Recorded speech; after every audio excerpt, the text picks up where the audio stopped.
my mind is made up. Hey guys, this is Eric Kyle, publisher of Latitudes and Attitudes magazine. And I'm David Levesque, editor of Latitudes and Attitudes, and welcome to Three Sheets, our podcast where we chill and chat with individuals making a difference in the cruising lifestyle. Each episode, we'll dive into all things cruising related and bring you some of the most influential characters out there. So sit back, grab your favorite bottle, light them if you got them, and enjoy the adventure. Hey, welcome to Three Sheets. I'm David, that's Eric. We're stoked to be joined today by Sarah Bowlin, known as the world famous Mom with a Map, travel blogger, world famous. Is that true, world famous? I don't know. That's an awfully big introduction. Well, we go big or go home here at Three Sheets. So, I'm fine and then we've also got her lovely daughter, Mary Grace, who wrote this awesome article, Untethered, in the recent fall issue of Latitudes and Attitudes, about her voyage as crew on a recent trip across the Gulf of Mexico. So how you guys doing today? We're good. Thank you so much for having us. I got to tell you, we are super excited. You have been just an epic writer for us for a long time, and to see that generationally passed on is fantastic. So looking forward to this. David, why don't you take it from there? So, Sarah, this article is not the first from your family on the pages of Lats and Ats. Back in our spring issue, you wrote the Great Loop article, which was really awesome. And so we're detecting a trend here in your family. Any other writers blossoming here, or is it kind of just limited to you and Mary Grace at this point? It's pulling teeth to get my fourth grader to write his name. So I think it's just us for a while. And just for the listeners out there in Three Sheets land, the fourth grader is Miller, your son? Fourth grader is Miller. And I guess I need to update that. He's going to be a fifth grader next week. So yes, Sweet. That's Miller. And the man of the house, or the man of the boat, is Brent? That's Brent. We call him Captain. He is a boat broker and working today, so he's not here, but not a writer either. Where is here, Sarah? Where are you guys at right now? So we are in Huntsville, Alabama right now. We found last year that we absolutely love the Tennessee River in the summer, and it keeps our boats and our family away from hurricanes. So we love that even more. That is Sarah, absolutely awesome. You said the Tennessee River. I noticed somewhere on your Instagram page that you're a Vol for life. Yes. Well, you're talking to the guy on the other end of this line is a Michigan Wolverine, and I'm a Spartan. So, look at that face. Wow. Did you see that? Yeah. Sorry about that. Wow. We don't need to go down this road, guys. Hey, I lived in Johnson City, Tennessee for a little while. I used to go over to the Vol games. Always interesting. Lots of orange. I was confused. It's all good. Yeah. So, we actually had the opportunity to take our boat down there last year. So they call it the Vol Navy in Tennessee. And everybody docks right outside the stadium. And it was probably one of our best boating experiences ever. So we very fortunate as alumni to get to do that. It was a bucket list dream come true. So yeah, we love our Vols. where are you from in Tennessee?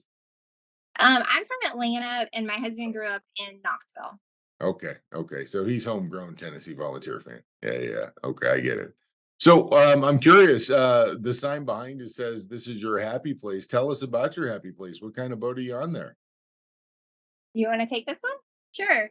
So we have a Cruisers 4450, which works really well for our family because there are 3 staterooms. It's nice to have a little bit of space. And it just has a very nice salon area with the kitchen. We love having people and like our boat friends over, that kind of thing.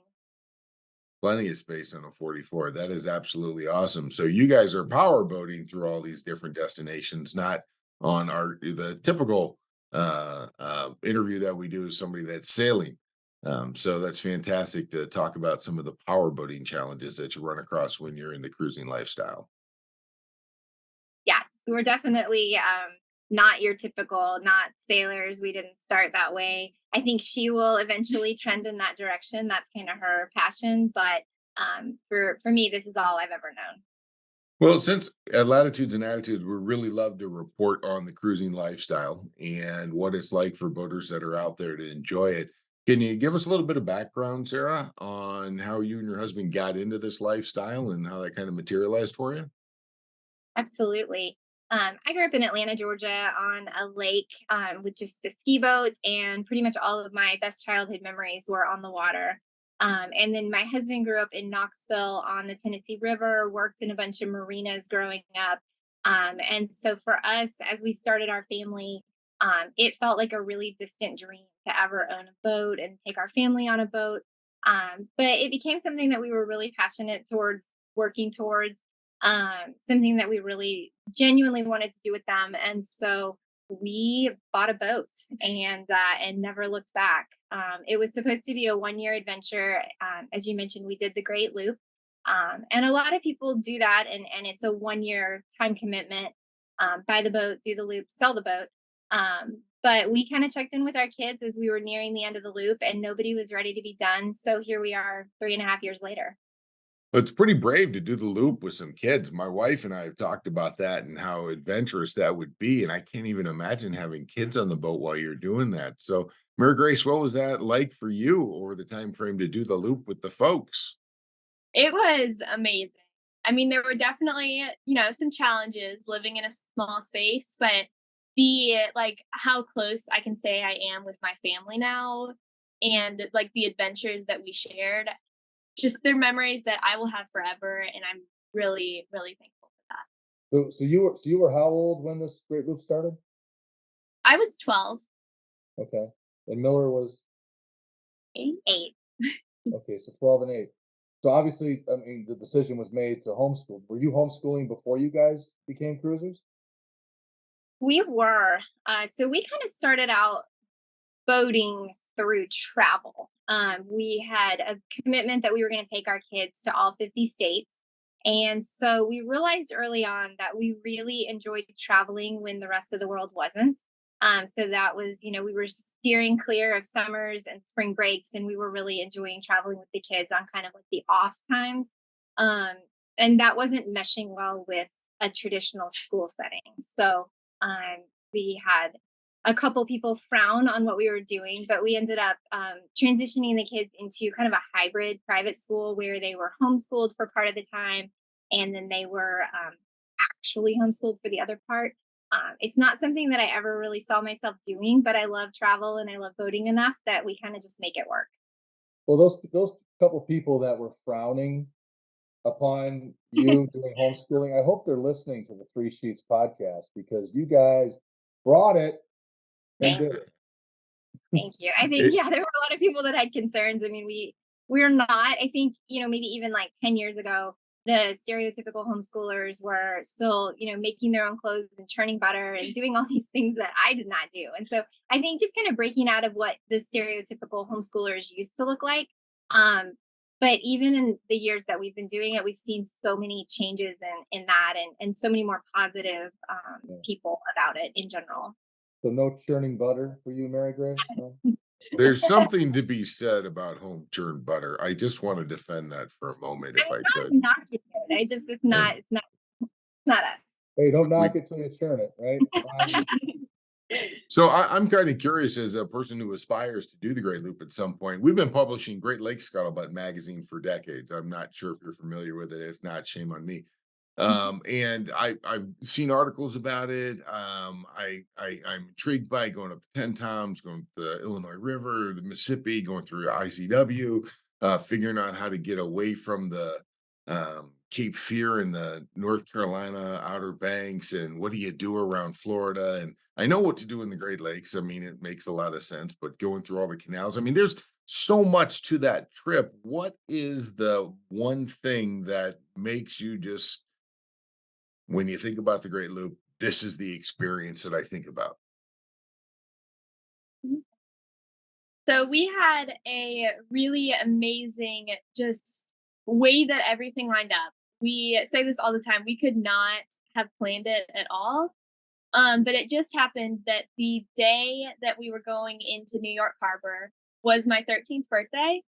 And it was just a beautiful day. We had a little bit of fog in the morning, and we were going on the outside, calm seas. We come into New York Harbor. We get to take pictures with the Statue of Liberty. Our buddy boats were there, which is always the best part. And we got to celebrate together. It's probably one of my favorite memories from the loop. Hope you're listening to that, people who frowned upon the homeschooling situation. Dude, they're not frowning, they're churning butter. Something like that. That's wow. I can think of, I mean, how many 13-year-old girls can say that, right? On their birthday? That's pretty amazing. It Sarah, was is there anything that stood out for you on that great loop that is like one of the best experiences outside of Mary Grace's 13th birthday? Yeah, I mean, I think for me, part of the Great Loop is, and the best part of the Great Loop is the community that you meet along the way. And the boating community in general is amazing. Loopers are top notch. I mean, they're the cream of the crop. I can't say enough about how great the community is. But beyond that, just going into these little small towns, we've been to several places, only accessible by boat. Tangier Island in the Chesapeake is one of my favorite places ever, and just really like immersing our kids and our family in the community, getting out and doing the things that they're doing. It's just an experience that you can't get even through just typical travel. It's that boating community and experience that I think makes the Great Loop so special. Well, I think I'm gonna need you to convince my wife on that too, if you don't mind. I mean, just make a real quick phone call. I'll ask her to watch this a couple times, but I want to get there. She wants to go out to open waters, and I do as well. But I just think the Great Loop would be so awesome, especially based on experiences that you guys are talking about. When you talk about offshore cruising, there's a lot of people that talk about all the community of people that you're involved with, that you go to different destinations with, that sail along with you, all that kind of stuff. But I never really put together that there would be a community of people that are going from one stop to the next on the Great Loop as well. Yeah, I mean, everybody's pretty much going the same direction, and it's a matter of just aligning your schedules and your stops and all the things. But a lot of people, you leapfrog each other, so you run into the same people over and over again, and they just you become family. Which again, I know that a lot of the offshore cruisers can say the exact same thing, and it's neat to see that we all have that in common. So Eric lives over in Toledo. I live up in Buffalo. When you guys came through my neck of the woods, did you go to the Erie Canal? We did. We took a really unique loop route because we were going through the summer of 2020. So Canada was closed. Yep. And so we actually had to have a captain from Buffalo deliver our boat through the Welland Canal. We were not allowed to be on the boat, but he lived in Buffalo and he gave us his car for the day. And so we went to Niagara Falls, and then we went and got some really good pizza. And then we went back to the marina and we were on Lake Erie, and really enjoyed that route. I know it's not a typical one, but Lake Erie was one of my favorite places to boat. So I'm glad we got First to of do it. all, who was the captain? Gosh, Bob, somebody. Because I Shout know a out lot of I know a lot Bob. of different. Yeah, there's Captain Bob's everywhere around Buffalo.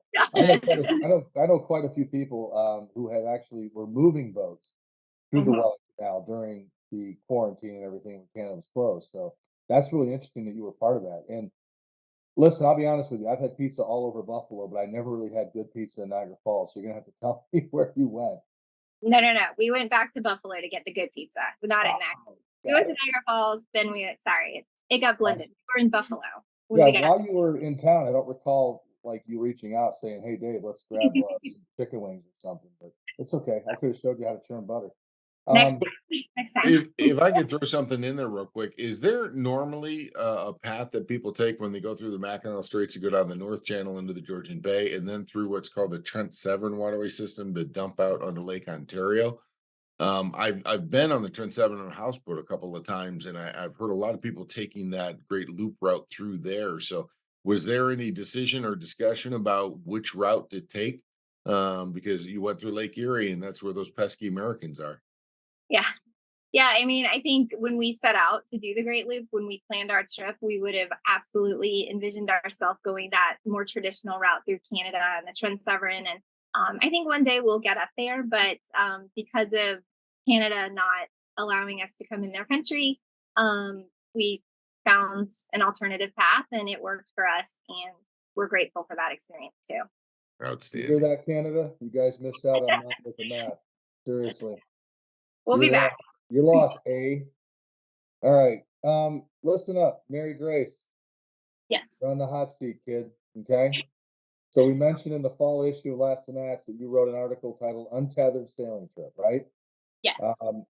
I remember hearing some stuff, some rumors, and it sounds like your mom had to let go of the reins a bit and let you fly on this one.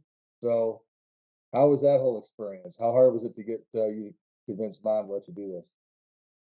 Well, I definitely had some help, and it's not like I was going off with complete strangers. We had previously, Paul and Adrian were buddy boaters for us, and after the loop, they decided that they were ready for an even bigger adventure. And so they sold their boat that they did the loop on and purchased a sailing catamaran in Kima, Texas. And then for their first maiden voyage, they were planning to sail from Texas to the Dry Tortugas and wanted some extra crew to come along. So they invited me to come. And was it hard for you to say yes? I said yes immediately. It was a little bit harder convincing some people. Some people.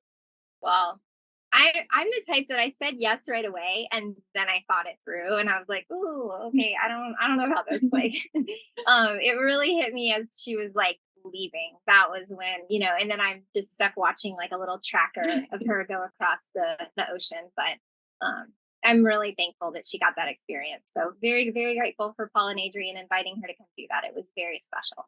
Well, we're thankful that you let her go because the article is incredible. It's awesome. We were really stoked to get it. Um, no, I just listen. I mean, it was great.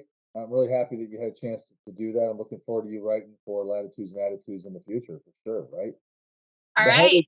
how was Dad about this? Dad, I'm sure Miller was like, "Yeah, whatever, get out of here." Right? Oh, he had so much fun being the only child for a week.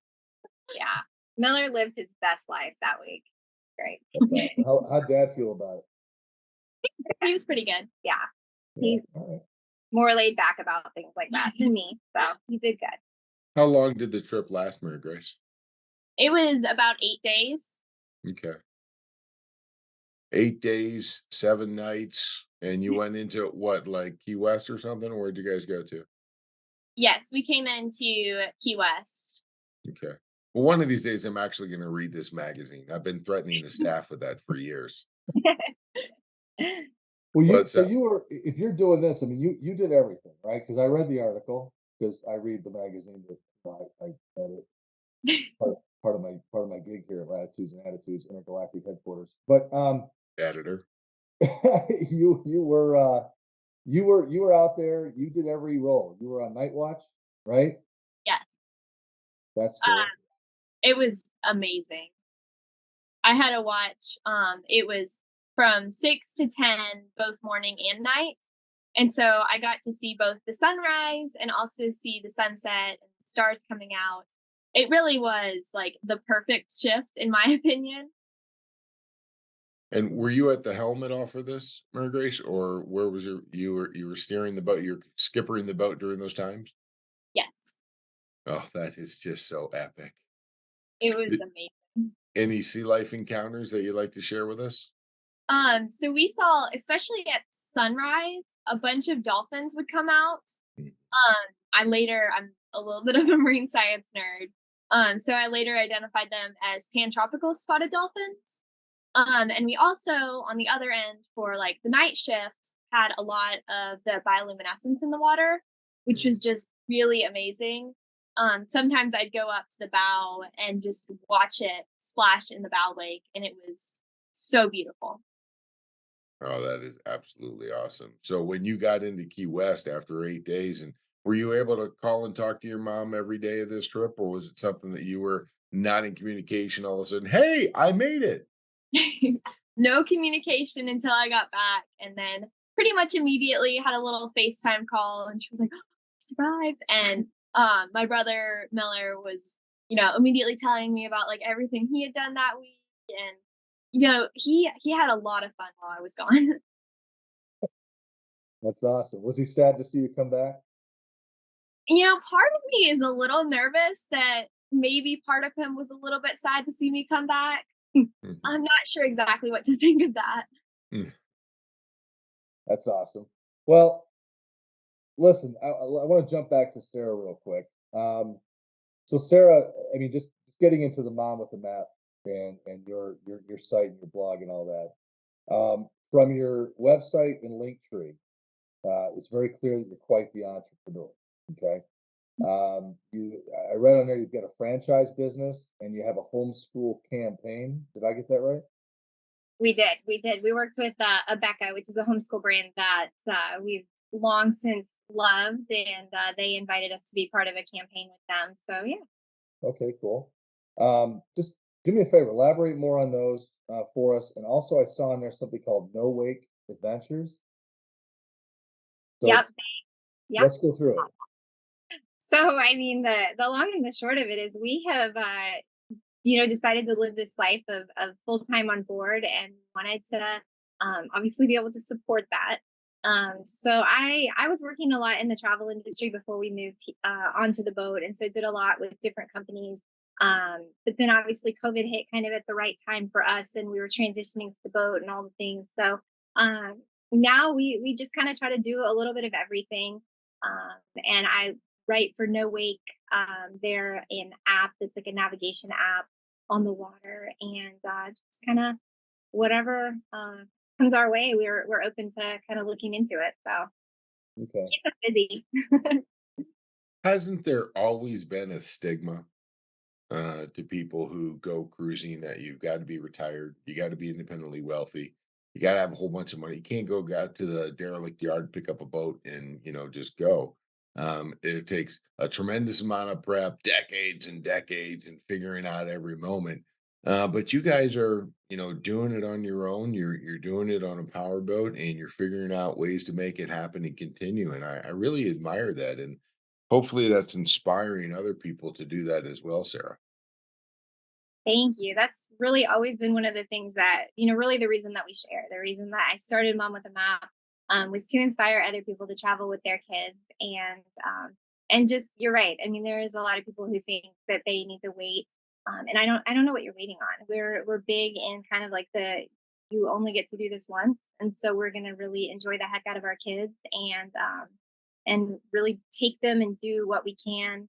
uh, so yeah, that's kind of, we love to inspire people. So that I really appreciate that. Hopefully, if people hear this and think that maybe they can do it as well. It's very good. Now, I'm just curious. Did you have to push Brent into this, or was he pushing you into this, or was it just a mutual thing? You guys were both on the same page.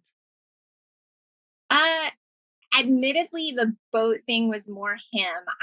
We took a family vote when we decided we were going to do a year, and we had planned this long before COVID and really the idea of remote work and all the things. We had decided we were going to take a year and do some kind of big adventure with the family. And three people in the family voted for a boat, and one voted for an RV, and I lost. So here I am. Did you get left at home for a few months on that and then get to join, or no?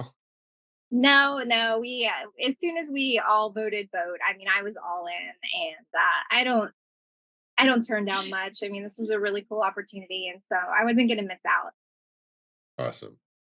So Yeah. we were, we've talked to a lot of different people that are in the cruising lifestyle, and quite a few lately. Actually, more and more is a rise in the popularity of families doing what it is you guys are doing. So, like Eric mentioned, I mean, it doesn't have the stigma of you have to be retired to do this. You know what I mean? And I mean, we're very well aligned right now with the Young Cruisers Association, which we love these guys and their whole mission. I mean, young is not young in age; it's young at heart, young at mindset. And a lot of what they talk about too is, don't wait till retirement to start living and doing what you're doing. So you guys are definitely on that path, which is really cool. Was it an easy transition? I mean, because so you said Brent's a boat broker, right? So I mean, does he have to be where he needs to be to broker, or can he work from anywhere? He travels and works from wherever the boats are. So, I mean, we spend a lot of our time in Florida now that we finished the loop. And so that makes it a little easier on him, a little shorter travel. But Honestly, he goes wherever. And this is a new transition for our family. He actually was able, um, and I say this really with a little bit of hesitation, but we had, like I said, planned to do this even before COVID and quarantines and all the things. May 2020 was always our go day. And so, for us, it was a huge blessing. He was able to continue his corporate job. We really just didn't miss a beat. I mean, everything else shut down. The kids' activities weren't going on. So we didn't really have to step away from the life that we knew because everything was already kind of rolling that way for us. Um, but now he left his corporate job and he's all in, and it's something that we have seen what a difference it makes in our family that we get to spend this much time together. And so yeah, so I mean, so speaking of the time together, so I've mentioned this before. Eric's got three teenage girls. I've got an 18-year-old son and an almost 17-year-old daughter. And it's like, I know sometimes they can't wait to get away from me. I think Eric's daughters maybe sometimes want to get away from him. You guys are on a boat, 44, and if it's like, Mom, I'm going to my room. You're going like a few steps down the hall, right? So I mean, do you get the chance if you guys need your space and stuff? How do you make that work? Yeah, so we sort of the fact that we do have 3 staterooms is good because, even if you're not like super far away, a closed door can really kind of give you your own personal space just to kind of recharge, have a little bit of me time. But we also try to, when we're in one place, get involved in activities off the boat, things like that. My brother likes to play sports. I like to get involved with youth groups and like the library, that kind of thing. So it's nice to be able to have those activities that you can have that are off the book. Sarah, I'm curious, and I'm just going to dig right in here. What was your scariest moment on the boat? What was the moment that you were just like, "Oh my God, what are we doing?" wow. That's a good question. I think my go-to has to be we spent our very first night on anchor in the middle of a sound, which was just a terrible decision. I don't, for anybody that knows about boating, it's just not a setup for like a perfect night's sleep. With about a 10-foot tide. It was Ooh. off the coast of or yes, not off the coast. It was on the ICW in Georgia. So huge tide ship. We didn't really know how to anchor, and you sometimes like don't know what you don't know until you're in the middle of doing it. But we decided that night that we were dragging, and when Brent asked me to go up to the windlass at the front of our boat, and then he called me back and he said, "Wait, put on a life jacket." I thought, "Wait a minute, I didn't sign up for this. Like this was not at all what I thought was going to happen." And so I think that was kind of my real like make it or break it moment. And so I made it through that very first night. And after that, I kind of felt invincible, like I could do anything. Outstanding. Mary Grace, is there any one particular moment for you, like your cat attacking you in the middle of the night? Is there any one particular moment for you that was just like really scary that you had to overcome? Any big challenge? Um, I wouldn't say much of the time I've been like super scared. I was when we started the loop a lot younger, and so I think some of it kind of I didn't know to be scared. Mm. And then by the point where I was older and maybe I would have been scared, I was like enough familiar with the boat that I knew that there wasn't really much to worry about, and I knew that, we had already faced challenges and we would get through any other challenges too.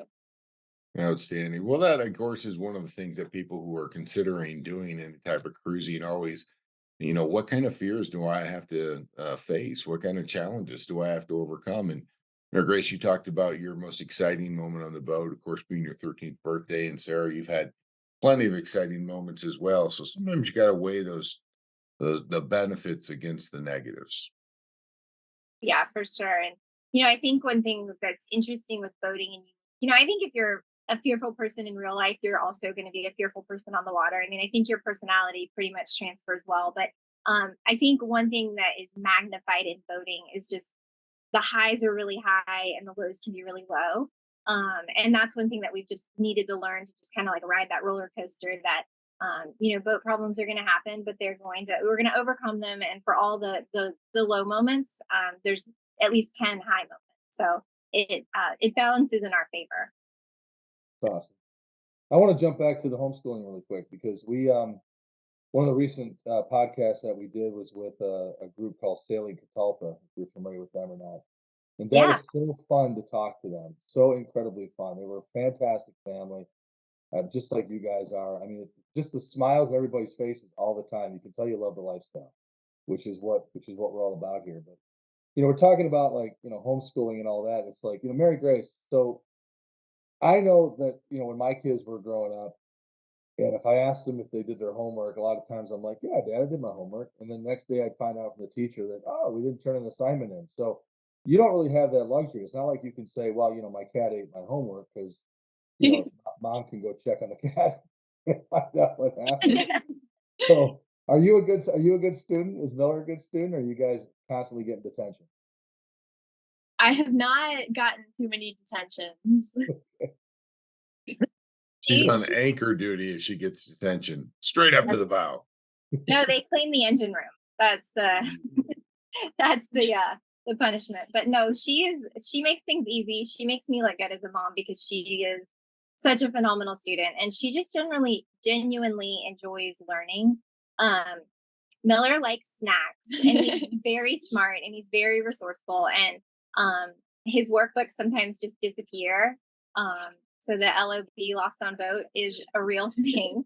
But I give him credit for his creativity. I don't ever think I've seen a report card with LOB written on it before. LOB, lost on boat. Well, Mary Grace, you said you're a great student, or your mom said you're a great student, but you mentioned earlier in the podcast about being a marine life nerd or ocean life nerd. Yes. Is that what you really like, huh?